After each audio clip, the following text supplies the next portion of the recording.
মাত্র কয়েক টুকরো ব্রেড দিয়ে মজাদার কাবাব কি করে তৈরি করবে আজকের ভিডিওতে সেটাই শেয়ার করব। বাড়িতে ফ্রিজে আমাদের তো কয়েক টুকরো ব্রেড সবসময় পড়ে থাকে, ওই কয়েক টুকরো ব্রেড দিয়ে এত সুন্দর মজাদার কাবাব তৈরি হয়, আজকের ভিডিও না দেখলে বিশ্বাসই হবে না। আসসালামু আলাইকুম, কেমন আছো তোমরা সবাই? নতুন একটা রেসিপিতে তোমাদের সবাইকে স্বাগত জানাই।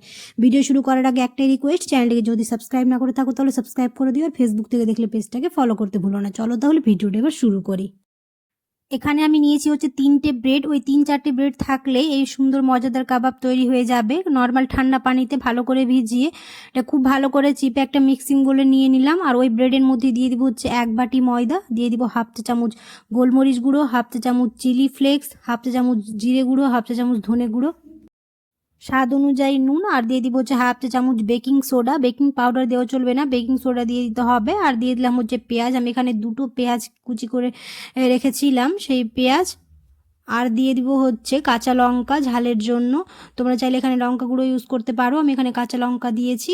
আর দিয়ে দিলাম হচ্ছে ধনে পাতা, দিয়ে খুব ভালো করে এটা চটকে মেখে নেব। খুব ভালো করে মেখে নেব। আর এখানে যেহেতু ময়দা দেওয়া আছে তো একটুখানি জল লেগেছে আমার, একটু জল দিয়ে খুব ভালো করে একটা ব্যাটার বানিয়ে নেব।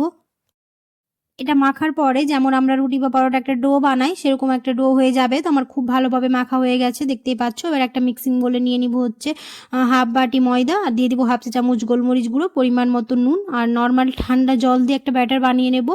আর এটা কাবাবের কোটিংটা করার জন্য বানিয়ে নিচ্ছি। এই ব্যাটারটা খুব বেশি ঘন আবার খুব বেশি পাতলা হওয়া চলবে না, একদমই মিডিয়াম রাখতে হবে। আমি দেখিয়ে দিচ্ছি কেমন ঘনত্বটা থাকবে।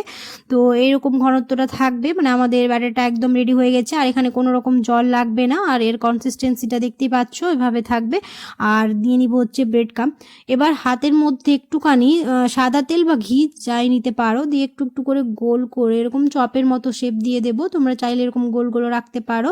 তো আমি এরকম গোল গোল করে চপের মতো শেপ দিয়ে দিয়েছি। এরকম গোল গোল করে মাঝখানে প্রেস করলেই একটা চপের শেপ হয়ে যাবে। আর বেশি মোটা করে রাখবো না, এরকম পাতলাই করে রাখবো। আমি এখানে কাবাবের শেপ দিয়েছি, তোমরা চাইলে এখানে গোল গোল করেও রাখতে পারো। তো এরকম হালকা হাতে একটু একটু করে প্রেস করে দেবো, আর বেশি মোটা রাখবো না, এরকম একটুখানি পাতলা করে আর একটু বড় করার চেষ্টা করব। তারপর ওই ব্যাটারের মধ্যে দিয়ে তারপর ব্রেড ক্রাম্বের মধ্যে চুবিয়ে দিলেই আমাদের কাবাবটা একদমই রেডি হয়ে যাবে। তো এরকম করে সবগুলোই বানিয়ে নেব। মাত্র কয়েক টুকরো ব্রেড দিয়ে এই মজাদার কাবাব তৈরি করলে ছোট থেকে বড় সবাই খুব পছন্দ করবে। তোমরা অবশ্যই একবার বাড়িতে ট্রাই করে দেখবে। অনেক সময় তো ফ্রিজে পড়েই থাকে, খাওয়া হয় না, এরকম করে বানিয়ে নিলে সবাই খুব পছন্দ করবে। এদিকে তেলটাকে খুব ভালো করে গরম করে নিয়েছি, এবার এক এক করে ছেড়ে দেবো। গ্যাসের ফ্লেমটাকে হাই টু মিডিয়াম করে রাখবো, দিয়ে খুব ভালো করে লাল লাল করে ভেজে নেব, যেভাবে আমরা কাবাব ভাজি সেরকমই। আর একটা কাঁটা চামচ নিয়ে এক পিঠ খুব ভালোভাবে ভাজা হয়ে গেছে, অপর পিঠও খুব ভালো করে ভেজে নেব। আর এরকম কাঁটা চামচ দিয়ে করলে এটা ভেঙে যাওয়ার ভয় থাকে না। তো এরকম করে উল্টে পাল্টে ভালো করে ভেজে নেব। তোমরা তোমাদের পছন্দ মতো কালার করে ভেজে নিতে পারো। আশা করছি আমার আজকের রেসিপি তোমাদের ভালো লেগেছে। আর আজকের রেসিপি বুঝতে তোমাদের কোনো অসুবিধা হয়নি। আর আজকের রেসিপি যদি তোমাদের ভালো লেগে থাকে তাহলে অবশ্যই একটা লাইক করে দিও, আর কমেন্টে জানাতে ভুলো না কেমন হয়েছে। আর আমার খুব ভালো করে লাল লাল করে ভেজে নিয়েছি, এবার তুলে নেব।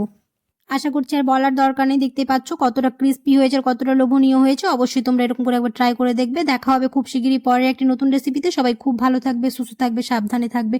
আল্লাহ হাফেজ। আর কমেন্টে কেমন হয়েছে অবশ্যই জানিও।